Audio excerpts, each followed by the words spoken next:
नमस्कार दोस्तों, Hindi bye twinkle ma'am के इस चैनल में आप सभी का स्वागत है। आज हम यशपाल जी की जीवनी को पढ़ेंगे और साथ ही साथ उनकी सुप्रसिद्ध कहानी पराया सुख का भी पाठ करेंगे। तो चलिए आगे बढ़ते हैं। यशपाल का जन्म 3 दिसंबर 1903 को फिरोजपुर पंजाब में हुआ। उनकी माँ श्रीमती प्रेम देवी वहाँ अनाथालय में एक स्कूल में अध्यापिका थी। यशपाल के पिता हीरालाल एक साधारण कारोबारी व्यक्ति थे। यशपाल प्रगतिवादी उपन्यासकार है। झूठा सच देश विभाजन की त्रासदी पर आधारित इनका सर्वश्रेष्ठ उपन्यास है।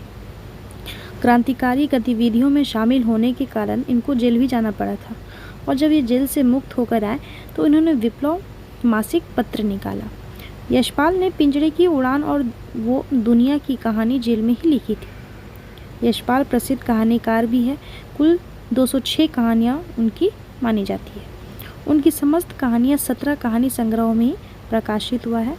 उपन्यास दादा कामरेड 1941, देशद्रोही 1943, दिव्या 1945, पार्टी कामरेड 1946, मनुष्य के रूप में 1949, अमिता 1956, झूठा सच प्रथम 1958 ईस्वी में वतन और देश के नाम से हुआ था और दूसरा भाग 1960 ईस्वी में देश का भविष्य नाम से। 12 घंटे 1964 ईस्वी, मेरी तेरी उसकी बात 1974, 1942 की क्रांति पर आधारित था।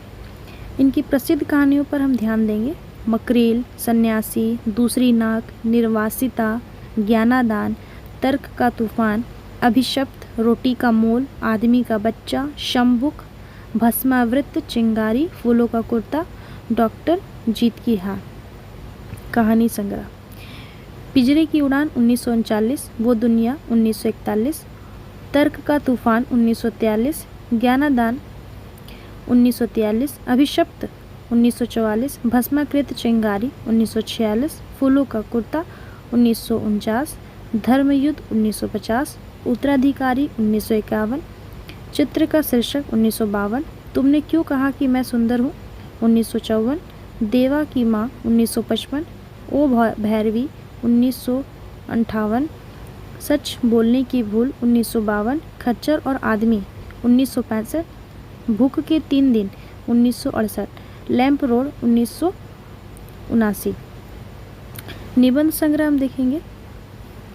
न्याय का संघर्ष 1940, मार्क्सवाद 1940, गांधीवाद की शव परीक्षा 1941, चक्कर क्लब 1942, बात बात में बात 1950, चीनी कम्युनिस्ट पार्टी 1951, राम राज्य की कथा 1951, देखा सोचा समझा 1951, बीबी जी कहती है मेरा चेहरा रोबीला है 1951, जग का मुजरा 1962।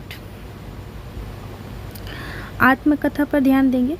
सिंहावलोकन 1951 ईस्वी में इसको 3 भागों में प्रकाशित किया गया था। यशपाल ने अपने साथ साथ भगत सिंह व चंद्रशेखर आज़ाद की क्रांतिकारी गतिविधियों का भी निरूपण किया है।